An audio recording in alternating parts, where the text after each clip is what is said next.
12.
All right, everyone. We are about to start.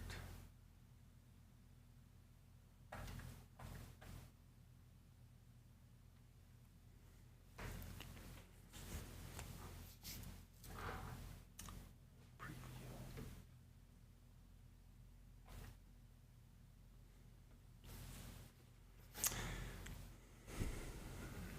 12.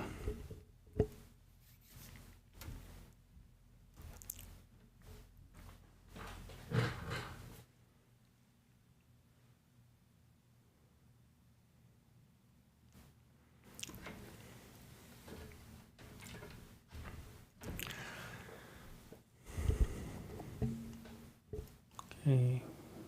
All right, we're on air. Welcome to Modern Choice Financial Podcast, where we talk about real estate, finance, and everything you need to know about the market. This episode is a special episode because a lot of people are a little bit confused about what's going on in the market, especially after all this NAR settlement and what happened with the commission for agents and who's paying that, and is seller gonna pay or not, or if the buyers are the one that are going to pretty much pay the commission. Let's talk about that. It's been a big hype in the market about what's going on and what's going to happen. So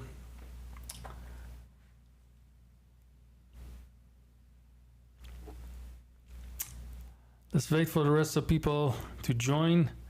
We have some other people that are actually joining. So I'm going to start from the beginning so everybody knows what is this episode about.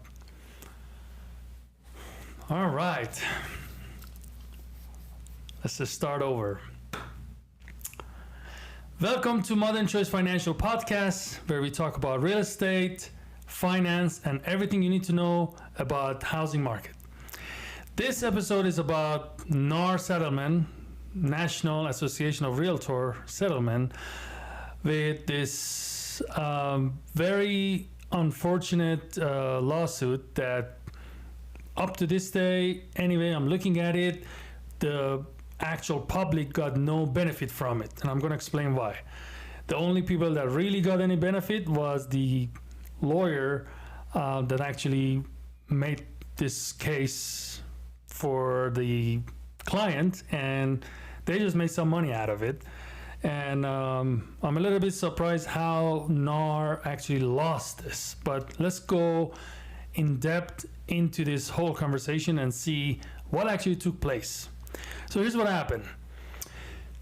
They claim that in some East Coast state, couple of real estate brokerages, they kind of got together and they made sure everybody are following the same rule, and no matter they go to company A, B, or C, everybody say, well, the commission is 6%, and it's not negotiable, which is totally incorrect. For the history of real estate, everything about real estate is actually negotiable. That's the whole point of having agents and negotiation phases, and we talk about all the different part to transaction, and we negotiate about everything. Even when we do an inspection of a property and inspection report comes out and it's not looking that good, we send that to the seller and say, hey, Mr. or Mrs. Seller, this home, after inspection, we got this report. These are the items that are not functional or might need some attention. So what are you going to do about it? And after that, we're basically starting a negotiation. Seller have a right to say, I'm not going to fix anything. Or they're going to say, you know what? These items are valid requests based on what you say makes sense. I will fix it. Or they can say, I don't have time for it, or I don't have, I'm not in a position to do it. Like I still live in the property and I don't want people come in and out of the property, like a handyman or contractor, whatever needs to be fixed. So therefore, my decision is to credit your buyer this much money, so when they take over the property, they fix it themselves. So there you go. That's one sort of a negotiation when it comes to real estate transaction. But let's just stick with the original story of what's actually taking place and what actually caused that, and where things are. According to that whole entire NAR settlement, which was because of the false accusation of the entire country of United States, everybody were basically charging 6% in total commission from the seller. Now they make the case, somehow magically they've won the case. And now my whole point out of this is, this whole case is not good for public for many reasons. As you guys probably know, as your real estate, mortgage, and insurance broker, I have the right and the licenses to talk about all these three different areas. So let's just start with mortgage, right? A lot of time we know that our buyers, not everyone, have enough money to even cover their down payment and closing costs, let alone pay their agent their commission. So everybody so far been conditioned into, okay, well, seller is the one paying the commission in both sides, so all I have to have as a typical buyer is my down payment and my closing costs. So now we're in business, we can put an offer, and hopefully the offer get accepted, and buyer is able to close that transaction. So now sellers think, oh, well, I don't need to pay no commission to buyer's agent. Well, somebody got to do it, because people are not in business as in charities, right? So this is not charity business. Just like anyone else that they have a service providing business, they have to be compensated if they're professional in their field, and that's what they do for a living. So in commercial real estate, forever, this was the case. Like buyer, when they want to buy, let's say, a retail center, or they want to buy a multifamily, like 50 units. Buyer already preconditioned into, well, this is how much I'm going to pay you as my agent to find that property for me, negotiate it for me, and make sure I'm getting a right deal, and walk me through all the legal part of it, since that's what you do for a living, and I just have the money, or I'm just an investor that I'm looking for a good deal. However, in residential real estate, this wasn't the case up until August of 2024. And a lot of people are a little bit confused, or for the lack of better term, they don't know what to expect, which is very normal. Just like not even too long ago during COVID, like after March of 2020, a lot of people were confused how we can show properties, how we can actually have an open house. Should we wear mask? How many people can come inside? Should I even be doing my business because I don't want to get sick and die? So changes are consistent, like we're consistently changing in our life, and we're adapting to different changes. This is another one of those situations that we happen to witness during our lifetime, and this wasn't the case for as long as this beautiful country been a country. As long as everyone remembers, seller used to pay both commissions. At the same time, the same seller, when they used to go and buy property, they wouldn't pay no commission. So at the end of the day, when you look at it and weigh it in 2N, doesn't look like everybody got benefit from it. Going back to the whole argument of sellers might think, okay, well, according to the rule, I don't have to pay commission. Yes, you don't have to, for sure. And at the same time, you don't have to sell your home, because nobody's going to work for free, right? It's either the buyer going to pay some sort of a compensation to their agent to put their time, effort, and energy and guide them through the process, and taking all those licenses and continuing educations and doing all those marketing and all the whatever they need to do to even stay in business, to be able to help you and walk you through the legal process of buying a home. Matter of fact, if you run the statistic, there are more people get sued in real estate transaction than any other type of transaction. Like if you go to real estate courts, there's all kinds of cases that buyer or seller, or even in some cases, some other parties to the transaction are suing one of these parties of a transaction. So the real estate industry has a lot of risk to get sued, right? And if you don't know what you're doing, you're literally setting yourself for that. And the reason why every single realtor boards came up with all those unified forms that they had many real estate attorneys review and finalize before they put it in a system for us to use as realtor was that. So everybody utilizing the same uniform forms, instead of everyone come up with their own forms, which some of them might violate certain rules.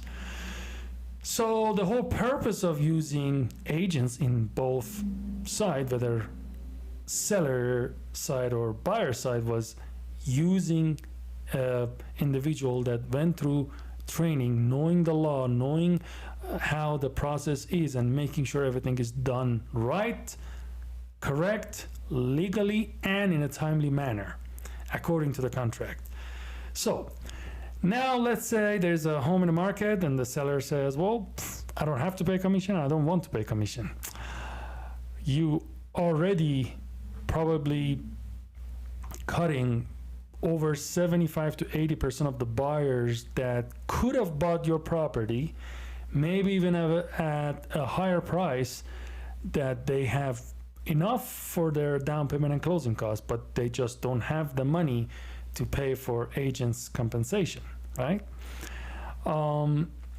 Believe me, in the next 6 months, there's all kinds of different variation of ways comes from this particular matter, and we're going to see all kinds of different way to do it for sure. But at this point, clear message is the compensation going to be there. It's just buyer's agent have to ask through the offer, just like how it used to be asked in commercial real estate. So when you put an offer, letter of intent, LOI basically, you put it in your offer or in your letter of intent. My buyer want to buy this retail center, and this is the term. And one of the section of the entire term of the offer is compensation of this much to be paid to buyer's agent. So now it's basically built in a different manner into our offer letter. To be honest, I'm very happy that happened, because now as an agent we have the chance to ask for what we think is fair, instead of seller or seller's agent or listing agent would dictate what you're going to get paid. That's number one. Number two, which is pretty important to think of, is as a seller right now, you have to understand that your agent, just like the buyer's agent, need to be able to negotiate this deal for you to make sure it happens in the right way, right? So buyer's agent are putting it in the offer, when they submit the offer to you as a seller, and then you have a chance to say yes or no. But what if there are buyers out there that they really, all they have is enough money to pay for their down payment and closing costs, like all these previous years that real estate been done in this country? You're eliminating them if you're deciding to not pay sufficient commission.